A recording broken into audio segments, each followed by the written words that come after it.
everybody. Welcome to Road TV. This is Linda J. Hahn coming to you from sunny but cold Palm Bay, Florida. And we're going to go across the ocean to Hawaii and meet our one of our instructors, Phyllis Cullen. Hi, Phyllis. Hi, Linda. How are you? Good. How is it in Hawaii? Here it's sunny and warm, always. Which island are you on? We're on the Big Island. I'm right on the ocean on the northwest side here. Oh, wow. Have you lived there all your life?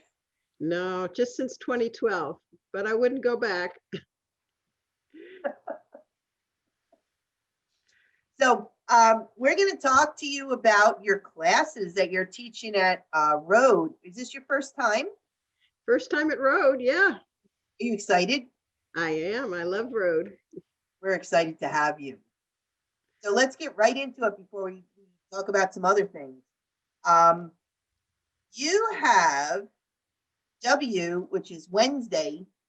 It's a lecture, 02. So it's WL02. It's all about the face. What are we going to see in this lecture? Well, this lecture will show you lots of quilted fabric portraits, and it will talk about some of the methods we use to make them, how we decide what's a good portrait, good photo to use as a portrait, and it'll talk a lot about picking your fabrics, getting good value range, and then it's going to show you lots and lots of portraits that mostly that I have done. That tell stories, because to me the important thing about portraits is that they tell stories. So you're going to hear lots of interesting stories. Just your quilts with the two girls, looks like on the beach. And was that an astronaut on your yeah. Well, there's stories behind those. They're definitely stories. They are stunners. Thank you. Wow. And then on Wednesday, you're also teaching W122. That's easy stained glass quilts. Again, these samples are just fabulous. The birds are just wow. Well, the technique really is very easy. This is something I've taught, I hate to say it, to even my grandchildren who are under the age of 12. And they've all been very successful at it. If you can wield a pair of scissors, and you don't even have to be all that accurate. We certainly don't have to match any seams or lines or anything like that. But you're pretty much guaranteed by making it look like stained glass that you're going to get a really dynamic picture. Students can choose their own, but I have lots of patterns to choose from, and they'll get a sampling in advance to see, and I'll tell them whether they're it's not whether they're hard, but whether they're short, medium, or long to do. Wow. Stunning. Oh, I do like those birds. And then you're doing T for Thursday, 117. It's all about the face class. That's when we put into action everything I talked about on Wednesday. People will get a custom-made pattern. In advance, they're going to send me a few different photographs. I'm going to pick the best one of their photographs. I'm going to make them a custom pattern, and I'm going to have them send me the fabrics in advance. So I make pictures of the fabrics so that I make sure that they have a good range of values and they'll be ready to hit the ground running in class. All they need to be able to do, if you can cut on a line, you're going to be able to make a portrait that looks exactly like whoever the portrait is. Wow.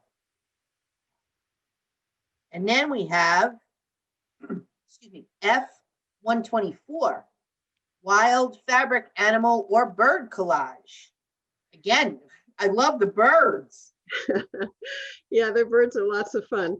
This one is a lot of fun too. I provide a pattern that's marked off in values, and basically, if you can color in a coloring book, you can take your little pieces of fabric and fill in the spots. I have a very easy way of doing it. It doesn't require a whole lot of it doesn't require you to be able to draw. It certainly doesn't require you to be able to even determine, values, but a lot of it will be decided in advance, so I'll make sure that you have a good selection of values. But generally speaking, you can buy a jelly roll that goes from light to dark.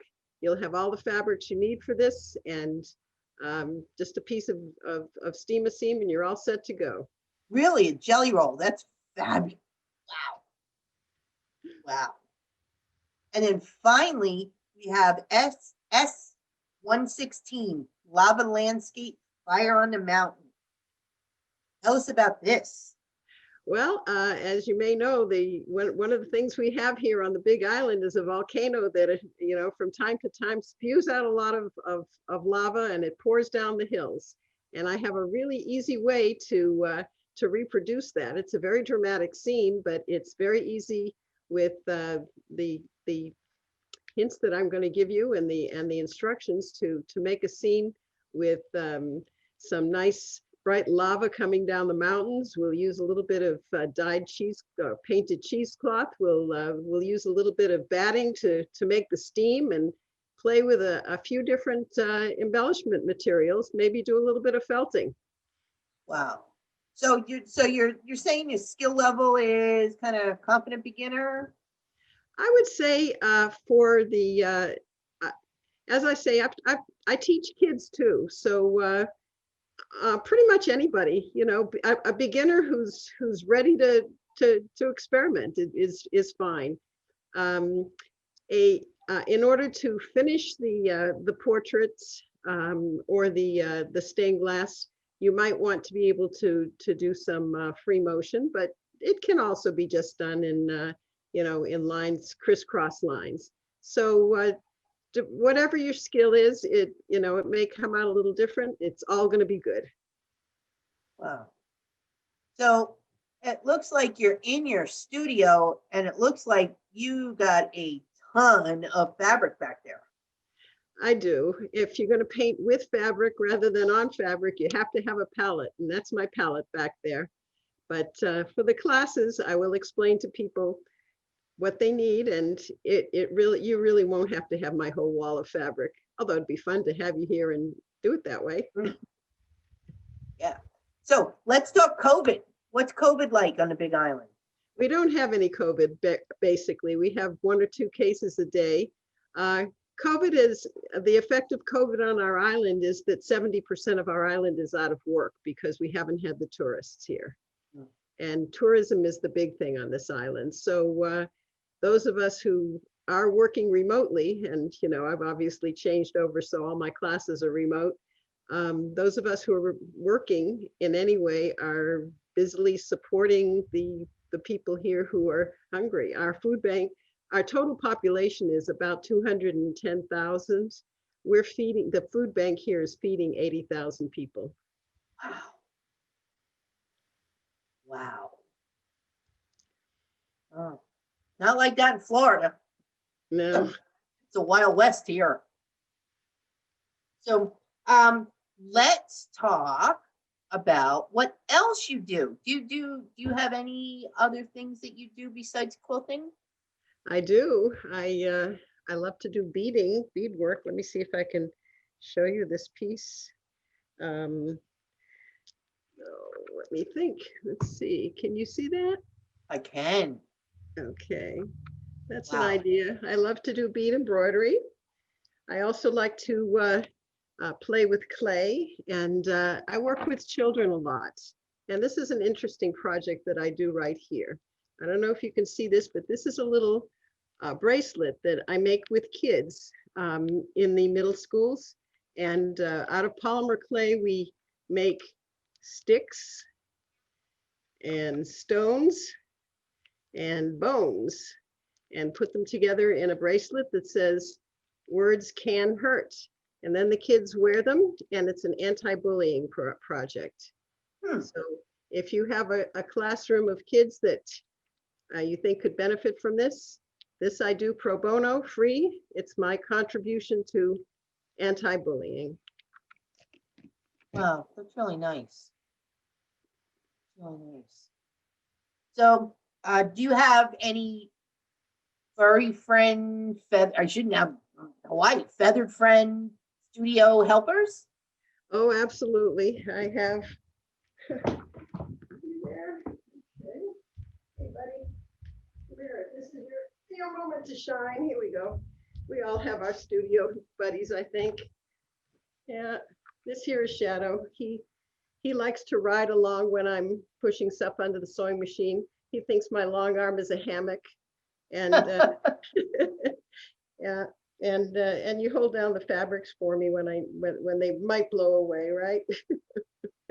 I have I think 3 cats. It's a little hard to have cats and birds, so these guys are my studio buddies. Wow. That is one fabulous studio. Holy moly. And you have a long arm in there? I do.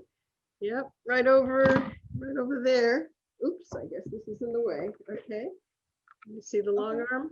Yep. Yeah. Now, is there a big difference in like quilting styles in Hawaii? Quilting styles where? In where you are?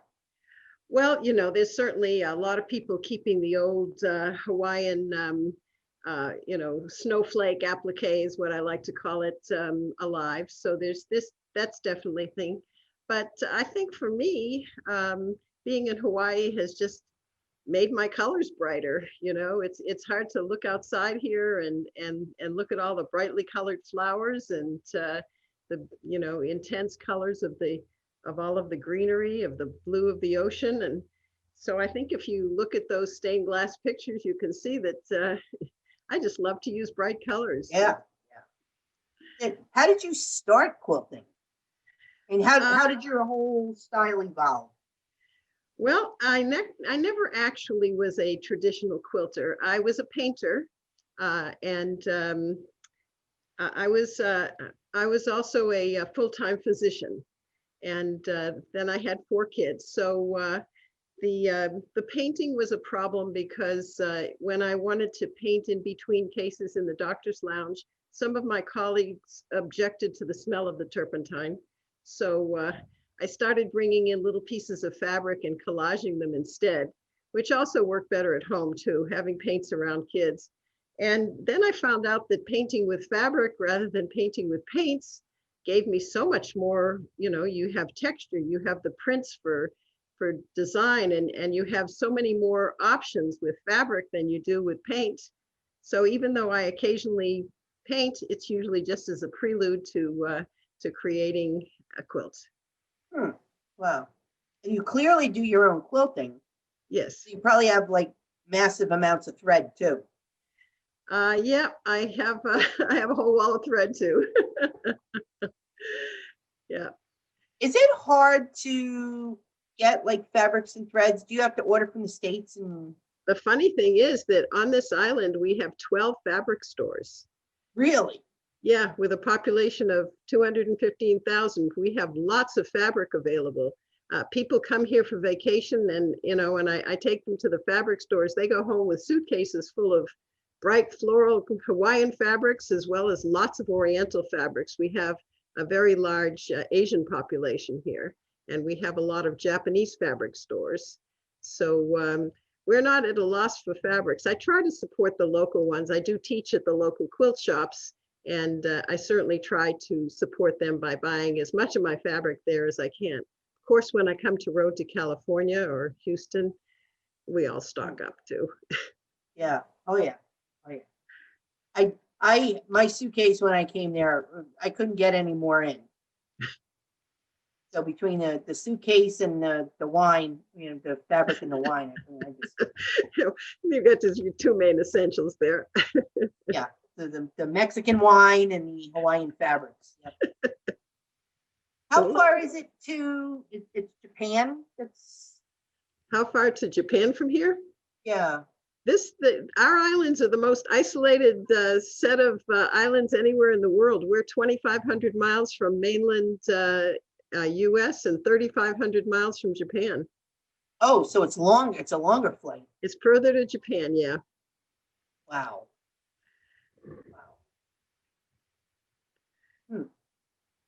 So, Is there anything that you would like to share with your prospective students? Just want to tell everybody not to be afraid. You don't need artistic skills to get started here, but just come with a sense of imagination and a willingness to be open and hopefully a love of bright fabrics, and we'll have a great time. I know you're going to do fine. I make sure of that. Sounds like a good time. So, okay, let me go recap her classes. WL02 is the lecture. It's all about the face. And then we go to W122, and that is easy stained glass quilts. T for Thursday is T17. It's all about the face class. And then on Friday is F124, wild fabric animal or bird collage. And then Saturday is S116, lava landscape, fire on the mountain. So if you forget the numbers, which you might, you can go onto the Road to California website and search Phyllis Cullen, and all the classes and the lecture will come up under her name. Register for her classes. So Phyllis, do you have a website? I do. It's called phylliscullenartstudio.com. But of course, if you just Google my name, it'll come up. I think it comes up as Phyllis Cullen Fine Art or something like that. But if anybody has any questions, including whether you should take the class or whether there would be any trouble getting the materials, anything at all, please get in touch with me. I promise I will email you back with all of the information. I'd love to meet you all. And what about social media? You on social media? Yeah, I'm on Facebook. We also have a Facebook group called It's All About the Face. What do you know? And that group is for anybody interested in portrait quilting, whether you're doing it, just like looking at it or interested in learning it, or you're an expert at it. We'd love to have you. It's an open, free group. It's All About the Face on Facebook. Love to see you there. Awesome. Phyllis, I cannot wait to see your classes. Oh, well, I can't wait to see everybody there too. And thank you very much, Linda. Okay, thank you. And we will see you soon. Okay, bye-bye. Okay, bye-bye.